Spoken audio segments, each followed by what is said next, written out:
As dusk pours fire onto the dunes, the desert unveils a stage for silent hunters. The black scorpion, night's armored warrior, leaves its shelter, pincers like iron tongs. From the root shadow slides the red centipede, a blade of 100 joints, without a whisper. One unfortunate cricket awakens hunger in both. Every gust becomes a provocation. Every tremor, a vital code. In the fragile interval before the storm, the desert holds its breath, waiting for the clash of invisible steel. At the border between hunger and dominion, they advance, a slow step weighted like a verdict. In a world where light dies quickly, sound and tremor become the language of survival. The black scorpion reads invisible letters in the sand. The red centipede hears the dots and dashes of a rival's heartbeat through the ground. Both understand, first to strike will feed, the slower will be food. As the distance shrinks, every motion is calculated. The desert, suddenly, is a blank page where two warriors write fate with claws, fangs, and venom. The cricket falls still, as if recognizing its small role before two ancient engines of survival, where instinct and venom are the only law. Easy dinners seldom occur in the desert. The cricket, a supposed appetizer, becomes a lure for two assassins. The black scorpion chooses strength and clamp. The red centipede wagers on speed and angles. As sand fogs the air, the stage narrows, and every choice becomes expensive. He who pauses first, loses first. The red centipede feints with venomous jaws to test reflexes. In lightning's brief light, both appear as living sculptures, locked by cold calculation. At this scale, physics still rules. Scorpion pincers apply crushing force, yet the centipede's flexible musculature turns it into a slippery knot.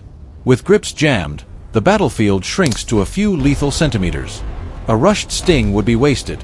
A misplaced bite could earn a venomous counter. This is a moment for patience and cruelty. The black scorpion pivots, tail carving a crescent. Those electric flickers reveal every scar etched into chitin, stories of prior wars. Both sense the storm will soon blind the field. Whoever takes position now will rule. Nature supplies the special effects, static, dust, and lightning that storyboard the scene. In the desert's theater, nothing is wasted. A brief arc of light can pivot strategy. As rain closes in, speed will trump sight, instinct will replace eyes. The red centipede braces, front legs burrowing as leverage to twist. Sensor hairs quiver with wind, too fine for naked eyes. The clamp isn't perfect, but it pins. They lock in stalemate as sand pours like an hourglass counting down. A move need not be perfect, only sufficient. In the desert, enough separates hunger from survival. The black scorpion trades the freedom of one pincer to keep its tail free. The red centipede knows that without a pivot, its nape will be exposed. The black scorpion flinches, relaxing its grip a beat. The red centipede surges over, jaws flaring. The smell of wet earth rises, masking prey scent. The cricket vanishes into a film of mud.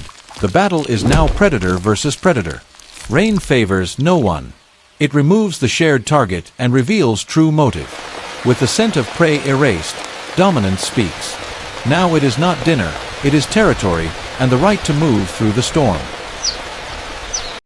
It uses the illusion, circling to mislead the scorpion's angle reading. The black scorpion refuses haste, turning slow with tail high, patient as a trapper. Two silhouettes, black and red, coil within the white sheet of rain. In combat, perception is a weapon. A shadow can be a blade. The red centipede is an artist of deception. The black scorpion a champion of waiting. When illusion meets resolve, mistakes are measured in milliseconds. The centipede arches into a U, jaws reaching for the scorpion's leg joint. In a blink, the scorpion flicks a pinch of mud into the centipede's face. Sensory pits clogged, the red slows half a beat, enough to unlock the killing window. Weapons aren't only venom and claws.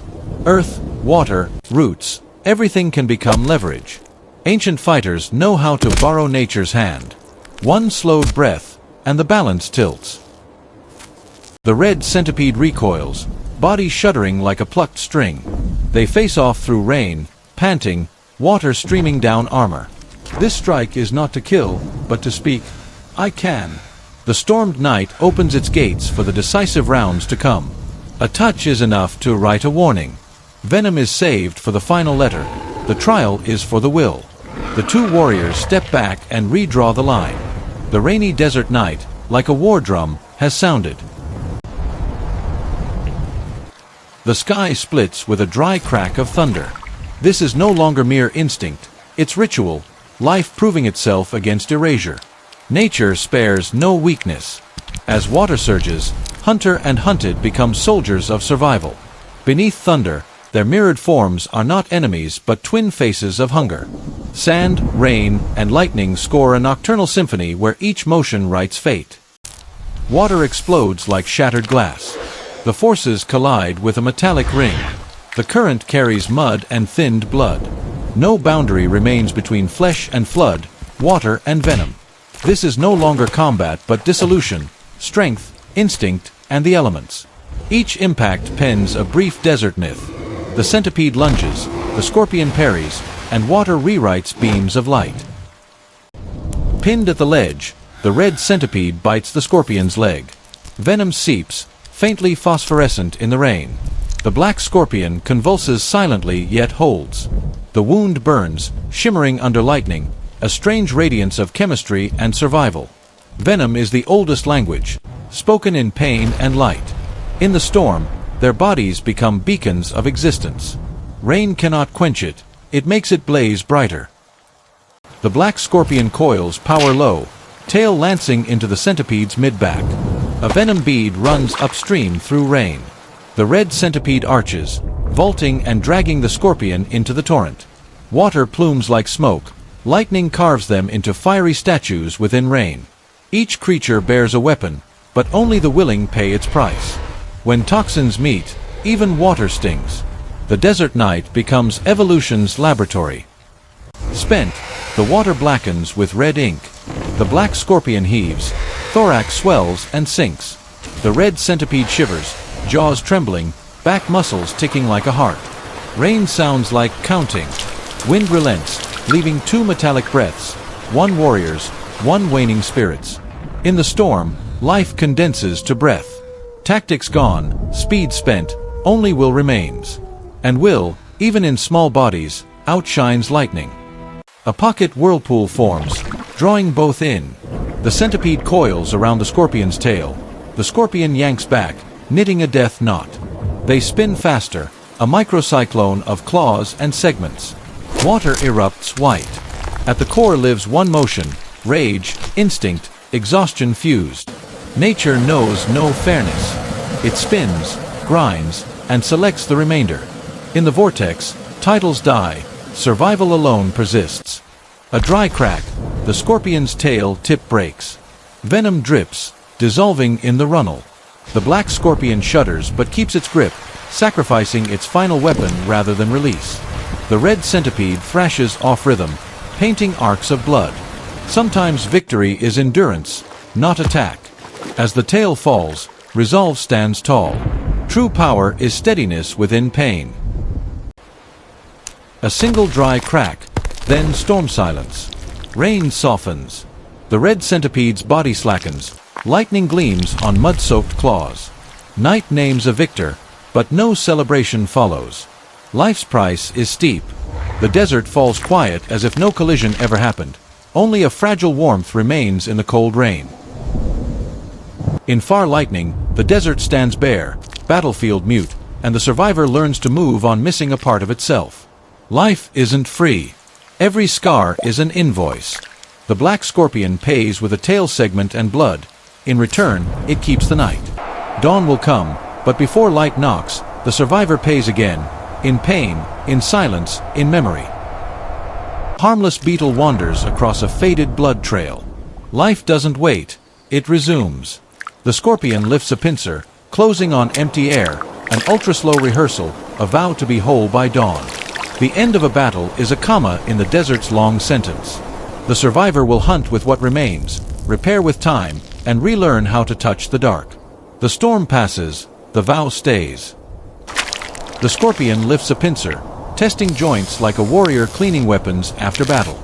The night listens to its vow to survive. Every battle is rewritten by silence. When thunder ends, Spiracles open and the body tallies what remains. The black scorpion knows victory isn't an end, it's a permit to continue. And to continue means stitching pain so dawn won't find a hollowed soul. Black pearl eyes unreadable. It understands, the desert's wheel halts for no one. Tiny chewing sounds, like fragment rain, succeed the great storm. When a hunter falls, the ground calls other mouths. In the small world, death is a meal and memory is sent.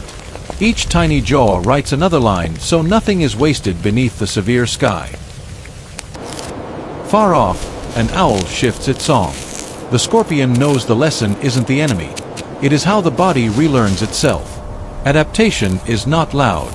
It is a sequence of small, precise acts repeated until pain yields. Survivors aren't stronger. They are more patient. The black scorpion uses night as a physician and sand as thread. At a dried patch of mud from the flick. Memory lights as brief images, like thunder still echoing in rock. It doesn't regret, only records in muscle. Next time the tail arc must be lower, if a tail remains to arc. No diary is truer than terrain. Scratches are sentences. Mud is punctuation. The finest hunters read maps not on paper, but where they nearly died. A ground cricket quivers beneath wet grass. It is no red centipede, but enough to remind muscles of victory. The scorpion lowers itself, quiet as shadow. Dawn is the desert's harsh tax collector. Those slow pay with water, then with blood. The black scorpion knows its golden minutes are few. A small timely meal can finance an entire day. Small muscles work in rhythm, a loom inside the dark workshop. When the cricket stills, it pauses, silent thanks to prey that purchased another day. Life proceeds on small acts. Great warriors don't always need decisive blows. Sometimes they need a light meal and shade. That is the desert's entire philosophy. Pressing its body to cool fissures. In the bright wash, the red centipede's remains are mostly consumed, only a shell frame. The desert keeps no monuments. It keeps a vast oven and tireless cycles. Light doesn't only reveal, it erases, an austere editor. What remains isn't for display but for study. The black scorpion seeks a long noon sleep, the sleep of forging new armor.